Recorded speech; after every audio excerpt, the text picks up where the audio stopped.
क्या आपको पता है आपके म्यूचुअल फंड रिटर्न साइलेंटली कटते जा रहे हैं चार्जेस के नाम पे? बट सेबी ने अब कुछ बड़ा प्रपोज किया है वाया कंसल्टेशन पेपर। एमएफ के टोटल एक्सपेंस रेशियो रूल्स बदलने वाले हैं। क्या इससे आपके रिटर्न्स इंप्रूव होंगे? चलिए समझते हैं सिंपल टर्म्स में। म्यूचुअल फंड इन्वेस्ट करते वक्त आपको टोटल एक्सपेंस रेशियो पे करनी पड़ती है। ये फी होती है जो फंड मैनेज करने के लिए एएमसी लेती है। एग्जाम्पल, अगर आप 1 लाख रुपीज इन्वेस्ट करते हो in a fund with 2% TER, 2000 rupees directly fee में चला जाता है हर साल। इसलिए TER matters. Even 0.1% difference long term में लैक्स का इम्पैक्ट ला सकता है। अब सेबी ने प्रपोज किया है कि कुछ external taxes and charges TER से बाहर निकाले जाएंगे, like GST, stamp duty, securities transaction tax and commodity transaction tax. Currently GST के अलावा सब कुछ TER के अंदर होता है। सेबी का कहना है taxes should pass directly to investor, not be part of TR। अब नंबर्स की बात करते हैं। क्या रिड्यूस हुआ? In equity mutual funds AUM should be less than 500 crore rupees. Old tier was 2.25%. New proposed tier is 2.1%. In debt mutual funds, AUM should be less than 500 crore rupees.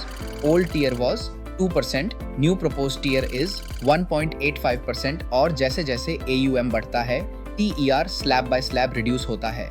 Passive funds जैसे index funds and ETFs का भी TER propose किया गया है, 1% से घटा के 0.85%। बात सिंपल है, जितना बड़ा फंड उतनी कम फी। कमेंट करो, आपको क्या लगता है? पैसिव फंड्स का TER 0.85% होना सही है या कम होना चाहिए? सेबी ने और भी TER रिलेटेड चेंजेस प्रपोज किए हैं जो आपको इनडायरेक्टली इम्पैक्ट करेंगे। एग्जिट लोड के 5 BPS अब अलग से चार्ज नहीं होंगे। ब्रोकरेज चार्जेस कैश मार्केट में 12 BPS से 2 BPS और डेरिवेटिव्स में 5 BPS से 1 BPS होने वाले हैं। NFO लॉन्च के खर्चे AMC बेयर करेगा, आप नहीं।